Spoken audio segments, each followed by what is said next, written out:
말씀 보겠습니다. 히브리서 2장 1절에서 4절 말씀입니다. 1절 말씀입니다.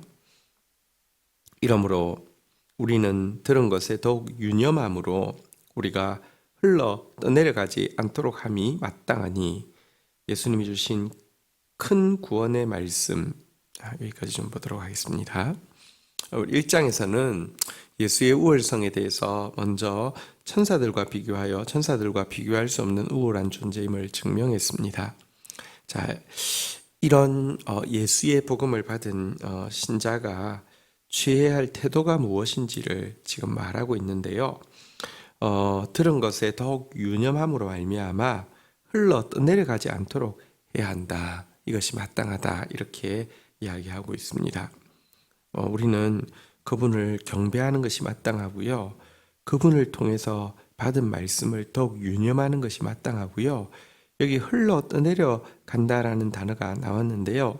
이것은 예를 들어 배를 여러분들 이제 항해를 마치고 나서는 이제 묶어두는데 선원이 부주의하거나 혹은 또 항해를 하고 있는 중에도 선원이 저녁에 자든지 부주의하는 가운데 정처 없이 떠내려가는 이런 걸 수 있잖아요, 그죠? 정박해 있어야 되는 배가 아침에 보니까 없어요.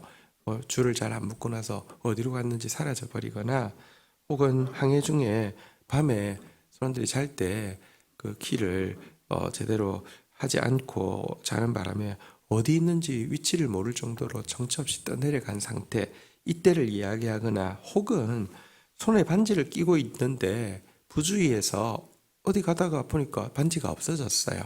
도난당한 게 아니라 어떻게 흘려버리거나 이럴 수 있잖아요, 그죠? 이런 상태를 가르치는 단어입니다.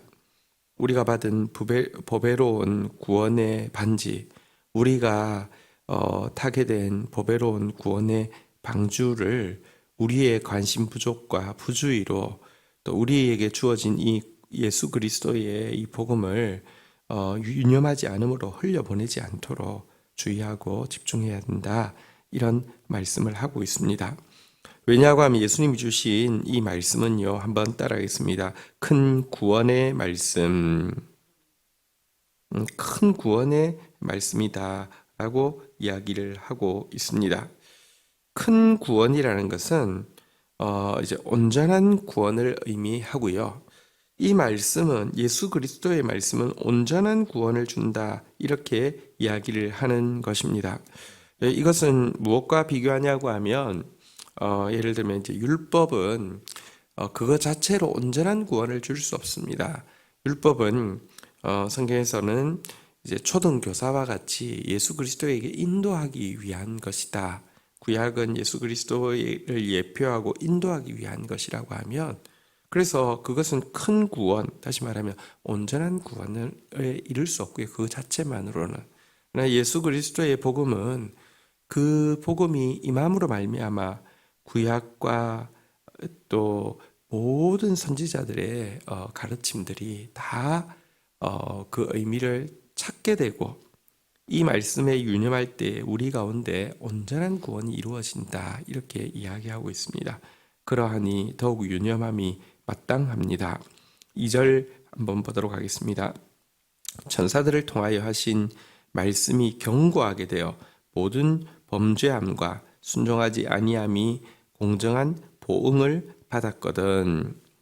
여러분, 천사들을 통하여 하신 말씀이란 정확하게는 천사들을 통하여 모세에게 전수된 말씀, 이렇게 표현할 수 있겠습니다. 시내산에서 율법을 받을 때에 천사들을 통하여서 이렇게 받았다라고 신명기 그 전수받는 내용과 또 이것에 대해서 이렇게 사도행전의 기록에도 보면 그렇게 나왔는데요. 자, 이 천사들을 통해서 받은 이 율법의 말씀도 만약에 순종하지 않고 유념하지 않고 지키지 않는다고 하면 이제 그들의 이 말씀을, 율법을 향한 범죄와 순종하지 않음에 대해서 공정한 보응이 뒤따랐다 이렇게 이야기를 하고 있습니다. 구약 전체가 이 율법의 말씀을 등한히 여긴 자들이 받은 행한 범죄와 그것에 대한 불순종과 그들이 받았던 응분의 대가에 대한 기록이라고 할 수 있지요. 자, 여기 비해서 3절 한번 보도록 하겠습니다. 우리가 이같이 큰 구원을 등한히 여기면 어찌 그 보응을 피하리요. 이 구원은 처음에 주로 말씀하신 바요. 들은 자들이 우리에게 확정한 바니. 자, 하물며 예수 그리스도의 복음, 천사들과 비교할 수 없는, 율법과 비교할 수 없는 예수 그리스도를 통하여서 우리에게 전수되어진 이 복음, 이 온전한 구원을 등한히 여기면 여러분 그 심판을 피할 수가 없을 것입니다. 히브리서가 기록되어진 배경이 있습니다. 이 복음을 가진 히브리인들에게 이 히브리서를 썼던 이유는 당시 박해가 점점 심해지면서 유대교를 가지고 있는 자들은 이 박해로부터 벗어날 수 있었지만 기독교를 가지고 있는 자들은 살해당하고 또 모욕당하고 쫓겨나고 이런 박해가 현실이 되고 있는 때였는데, 이방 기독교인들은 워낙 이방의 거짓된 종교로부터 이제 구원에 임했기 때문에 돌아갈 곳이 없지만, 유대인들은 또 조금 달랐습니다. 사실 유대교로 돌아간다고 해서 율법을 버린 것은 아니잖아요. 또 사실 여러분들 유대교는 체계를 이미 갖추어 놓은 상태에서 그들에게는 또 그때는 이제 무슨 그들에게 익숙한 의식이 있고 또 그들이 이제 성전이 아직까지 형태를 가지고 있었고 여러 가지, 그래서 익숙하기도 하고 향수도 있는 유대 종교 의식도 있는데 비해서 기독교는 예수를 믿는다는 이유로 사실은 유대교처럼 자신들을 보호해 주는 것도 아니고 어떤 의미에서 가정에 숨어서 모이는, 정말 요즘 5인 이하 집합 금지가 이제 오늘부터 내려졌는데, 사실 그때는 참 초대교회 교인들은 모이는 것이 정말 점조직으로 은밀하게 모이지 않으면 예배를 드릴 수가 없었죠. 그러하니 어떤 잘 갖추어진 의식이란 생각할 수 없었겠죠. 이것 때문에 이 히브리인들은 많은 갈등을 하게 되었습니다. 다시 유대교로 돌아갈까 하는 갈등을 많이 하고 있었습니다. 이들을 향해서 쓰여진 책이 히브리서인데요. 오늘 이 본문 말씀은 율법에 대해서 범죄함과 불순종했던 조상들도 심판받은 것이 구약의 기록이라고 하면, 하나님의 아들이신 예수 그리스도의 이 완전한 구원의 복음을 등한히 하면 어떻게 되겠느냐라는 도전으로 그들에게 다시 율법으로 되돌아가고 유대교로 되돌아가는 것에 대해서 경고하고 있는 내용입니다. 자, 그러면서 이 구원에 대해서 이렇게 소개를 하고 있습니다. 이것은, 이 구원의 말씀은 처음에 주로 말씀하신 바요. 먼저 이 복음은 예수님을 통하여서 직접 이렇게 가르쳐진 바이고, 예수님의 삶을 통하여서 직접 증명되어진 주로 말씀하신 바가 우리가 가지고 있는 큰 구원의 말씀이다라고 이야기하고 있습니다. 여러분, 우리가 1장에서는 우리의 주가 어떤 분이신지에 대해서 살펴보았는데요. 천사도 아니고 대주제이신 하나님의 독생자이신 이 창조주이시면서 구원자이신 예수 그리스도께서 주신 말씀이라는 것 자체가 너무 중요합니다. 여러분, 이 말씀을, 이 진실하다는 것을 증명하기에 사실은 99.9% 이상이 무엇이냐고 하면, 이게 정말로 우리 주로 말미암아 주어진 말씀인가라는 문제입니다. 우리 창조주가 하신 말씀이라고 하면, 예를 들면 어떤 제품이 있습니다. 카메라가 있다고 치십시다. 이 카메라에 대해서요. 여러분, 이것을 만든 사람이 이렇게 어떤 사람이냐? 물론 카메라라는 게 이제 필수품이기도 하지만 또 사치품이기도 합니다. 어떤 카메라들은요, 세상에서 딱 한 대밖에 안 만드는 카메라가 있습니다. 뭐 예를 들어 라이카 같은 회사에서는 약간 이제 감성 마케팅을 하기 때문에 한 대밖에 안 만드는 경우도 있습니다. 단 한 대 만든 그 카메라는 지금 근래 값은 알 수 없지만 옥션에서 과거에 나왔던 값이 24억입니다. 평범한 카메라처럼 보이는데 24억입니다. 근데 그 가치를 무엇가 좌우하냐고 하면 누가 만들었냐 하는 것이죠. 뭐 전 세계에서 가장 뛰어난 카메라 장인이 딱 한 대밖에 안 만들었다. 이러면 여러분 사실 뭐 요즘 이렇게 뛰어난 과학 시대에 나오는 것보다 기능에서 떨어질 수 있어도요. 값은 뭐 그냥 딴 것과 비교할 수 없는 값을 가지고 있습니다. 마찬가지입니다. 우리가 가진 이 큰 구원의 말씀에 대한 신뢰가 어디에서 출발하느냐? 이 구원의 말씀은 처음 주로 말씀하신 바요. 정말 주님이 하신 말씀이 맞느냐? 우리의 창조주가 하신 말씀이 맞고, 우리의 구원자가 하신 말씀이 맞고, 천사들도, 천하 만물도 경배하기에 합당하신 분이 하신 말씀이 분명하면, 그것만으로도 우리는 그 말씀을 신뢰할 수 있고, 아니, 우리는 그 말씀을 유념해야 하고, 그 말씀은 그것 자체로서 확실함을 자증한다는 것을 알아야 합니다.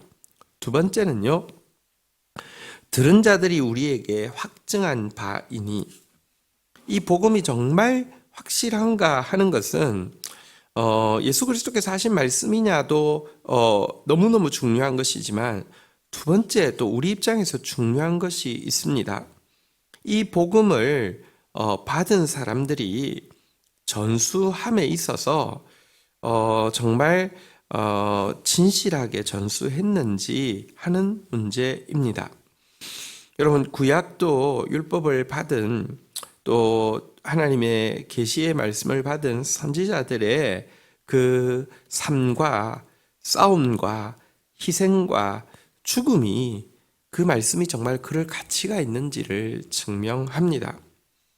선지자들, 여러분 하나님의 말씀을 받은 선지자들은 사실은 그들이 증언하고 있는 이 말씀, 곧 예수의 삶에 대해서, 고난에 대해서, 죽음에 대해서 작게라도 예표하는 부분들이 있었는데요. 이것만을 위해서, 온전한 것도 아니고 작은 부분의 예표를 위해서 그들이 싸웠던 싸움과 희생이 얼마나 큰 것인지를 우리는 보고 있습니다. 예를 들어 호세아가 고멜을 받아들임으로 말미암아 우리 예수님께서 정말 죄인을 받아들일 것을 예표하는 삶이 되었는데, 그 자체가 얼마나 적지 않은 대가 지불입니까? 이사야가 예언하면서 장차 임할 이 심판이 얼마나 큰지를 보여주기 위해서 왕족인 그가 3년 동안 벌거벗고 다녔습니다. 얼마나 큰 대가 지불입니까? 에스겔은 아내의 죽음 앞에서도 이제 이후에는 정말 너무 많이 죽어나갈 것이어서 아무도 장례를 지켜줄 사람이 없을 것이라는 것을 예표하기 위해서 그날 죽은 아내의 죽음 앞에서도 눈물 한 방울 흘리지 말라고 명령하셨습니다. 어쨌든 또 우리 뭐 예를 들면 아브라함 같은 이가 아들을 바치라고 했을 때 물론 바친 것은 아니지만 그 고통을 감내하고 바치기도 했고요. 이 모든 것은 예수님을 예표하는 자들의 이제 삶을 이제 이 말씀이 얼마나 소중한 것인지 그들은 이 삶으로 그와 같은 예표의 고통을 기꺼이 감수했죠. 특별히 신약 성경을 쓰는데 사용되어진 자들을 사도라고 하죠. 예수 그리스도를 직접 보고 예수 그리스도가 직접 살고 예수 그리스도로부터 직접 전수받은 이 복음을 전한 12사도, 물론 여기는 가룟 유다는 빠지고요. 이제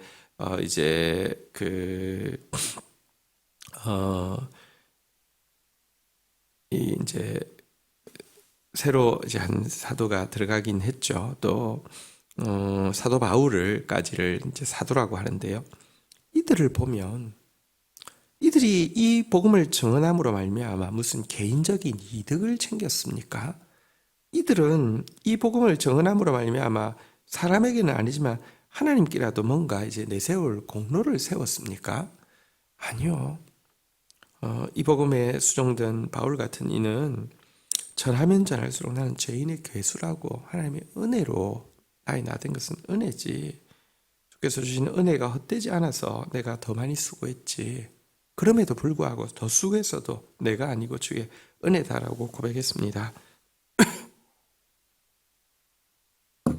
그러면서 결국 이 예수님의 12사도를 비롯해서 사도 바울은 전부 순교의 제물이 되었습니다.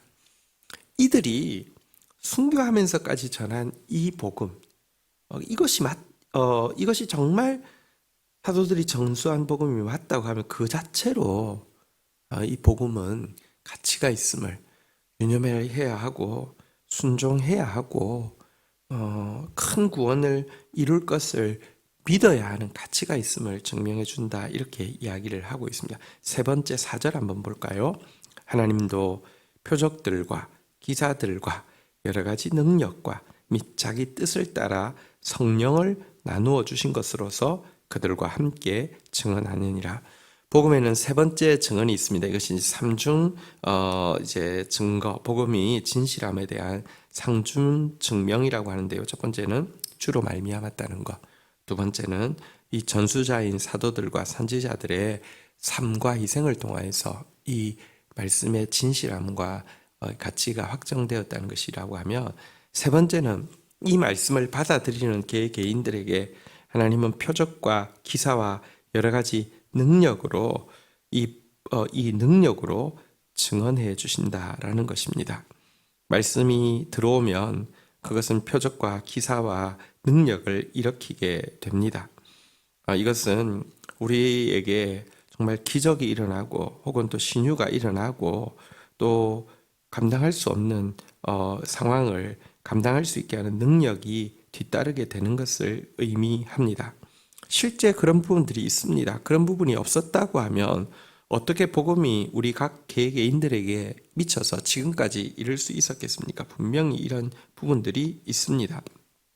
그리고 또 이런 부분들이 나타나지 않는다 할지라도 이 하나님께서 주신 최고의 능력은 무엇이냐고 하면요, 한번 따라하겠습니다. 자기 뜻을 따라 성령이 나누어 주신 것으로서, 이것은 이제 한편으로는 앞에 이야기했던 표적과 기사와 능력, 곧 성령의 은사를 이야기하는 것이기도 하고요. 또 한 가지는 성령을 나누어 주신 것으로서 이렇게 이제 설명해도 되겠습니다. 우리 안에 내주하시는 성령님이 그 자체가 복음의 진실한 확정이고 복음을 부인할 수 없는 삼중 증명의 마지막이다라고 이야기를 하고 있는 것입니다. 우리가 말씀 믿고 나아갈 때 기적이 일어나는 것 통해서 표적이 일어나는 것 통해서 하나님의 능력이 역사하는 것을 통해서도 알 수 있고요. 때때로 안 일어나는 것 같습니다. 안 나타나는 것 같습니다. 그런데 아무리 생각해도 부인할 수 없는 게 내 안에 성령이 계신다는 사실이 그 자체가 사실은 최고의 능력이고 최고의 표적이다라고 하는 사실도 우리가 유념할 필요가 있습니다. 왜냐하고 하면 능력은 안 나타나는 것 같은데 능력의 성령께서 내 안에 계신다는 것은 무슨 뜻입니까? 아직 시간이 되지 않고 아직 상황이 되지 않았기 때문이고 아직 나에게 준비가 필요하기 때문이지, 성령을 부인할 수 없다는 것은 성령 자체가 능력의 근원이시기 때문에 이 복음은 반드시 일한다는 것입니다. 예를 들어 유정란이 있습니다. 아직까지 병아리가 태어나지 않습니다. 그렇지만 그것이 유정란이라고 하면 여러분, 그게 시간과 어떤 상황만 맞으면 결국 병아리가 되는 거잖아요. 마찬가지입니다. 성령이 와 계신다는 것 자체가 이 복음의 이 큰 구원의 말씀이 확실함을 드러내는 또 세 번째 증거다라고 이야기를 하고 있습니다. 우리가 유념해야 될 예수 그리스도의 말씀, 근데 다시 이야기합니다. 이걸 우리가 신뢰할 수 있는 것은 거꾸로 거슬러 올라가서 내 개인적으로 체험하는 이 능력 때문에 믿느냐? 그거는 다시 이야기합니다. 0.001%도 실질적으로는 아닙니다. 그보다 더 큰 것은 우리보다 앞서 살았던 믿음의 허다한 증인들이 이 말씀을 전수하기 위해서 지불한, 그리고 그러면서 순교하면서까지 끝까지 증언한 그들의 진실한 증언이 이 말씀의 진실성을, 확실함을 더 크게 이야기하는 것이고요.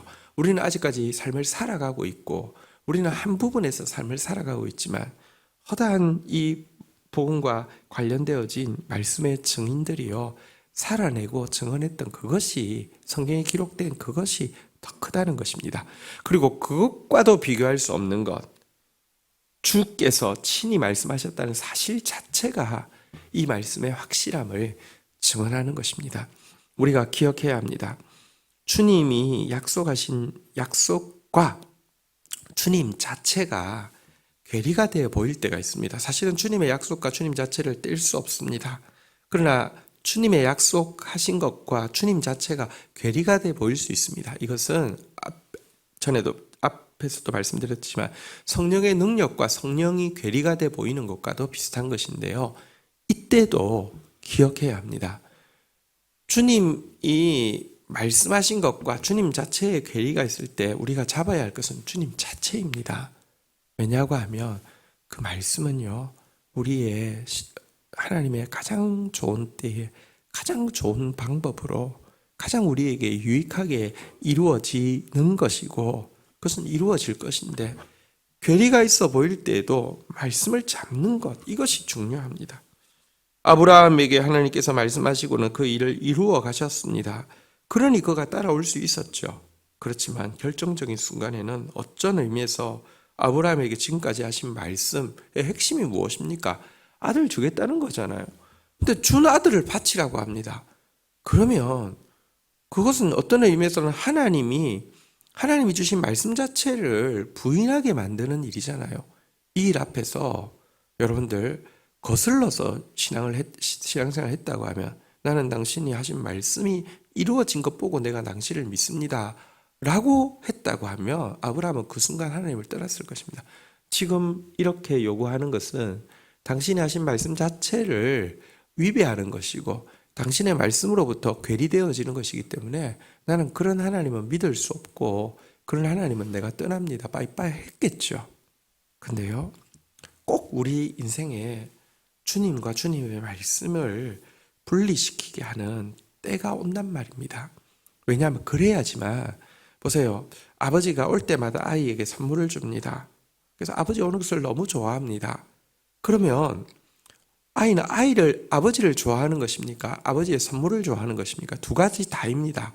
아버지 좋아하는 거 맞습니다. 아버지는 선물을 주시기 때문에. 그런데 엄격하게 그걸 구분할 때가 오는 것입니다. 선물이 없어도 나를 좋아하는지. 연애를 할 때도 만날 때마다 선물을 줍니다. 좋습니다. 근데 어느 날 선물을 안 가지고 옵니다. 그런데도 나를 좋아하는지를 점검할 때가 있습니다. 이것은 정말 결혼할 것인지 말 것인지를 점검하는 수간이 된 것이고요. 아버지가 아이에게 선물을 안 주고 나옵니다. 이것은 정말 이 아들을 상속자로 삼아서, 후계자로 삼아서 맡길지 안 맡길 것인지를 점검하는 때가 가까웠음을 보여주는 것입니다. 그러한 때더라도 우리 삼중으로 증거되어진 이 말씀, 그리고 무엇보다도 창조주시오 구원자께서 하신 이 말씀을 유념함으로 말미암아 큰 구원의 말씀을 경험하고 높이며 또 큰 구원의 통로가 되는 저와 여러분들이 되기를 주의 이름으로 축원드립니다. 주셨습니다. 주신 말씀 결코 흘려 떠내려 가지 않도록 부주의한 가운데서 정처 없이 흘려보내거나 잃어버리는 자 되어지지 않도록 더욱 이 말씀에 유념할 수 있게 인도하여 주옵소서. 이 말씀만 이루는 이 큰 구원을 하나님 경험하게 하여 주시고 또 세상에 보여주는 자 되어질 수 있도록 인도하여 주옵시며, 우리에게 삼중적으로 증명되어진 이 복음의 말씀, 주님이 하신 말씀임을 알기에 신뢰하며 참으로 믿음의 사도들이, 믿음의 선지자들이 생명 걸고 끝까지 찬송하면서 전수한 말씀이기에 또 신뢰하며 우리 되돌아볼 때 예수 믿는 거 받은 증거 많도다. 정말 능력으로 역사하신 이 말씀, 지금까지도 함께 하신 말씀 신뢰하며 나아가다가 오 주님, 이 말씀의 영광을 더 많이 찬양하게 되고 이 말씀 닮은 사람 되어서 결국은 주님 닮은 사람 되어서 결국은 주님의 말씀이나 주님의 선물보다 더 신뢰하는 사람 되어져서 우리를 통하여서도 이 큰 구원의 말씀이 넉넉히 흘러갈 수 있게 하는 통로 되게 하여 주옵소서. 예수 그리스도의 이름으로 기도 올립니다. 아멘.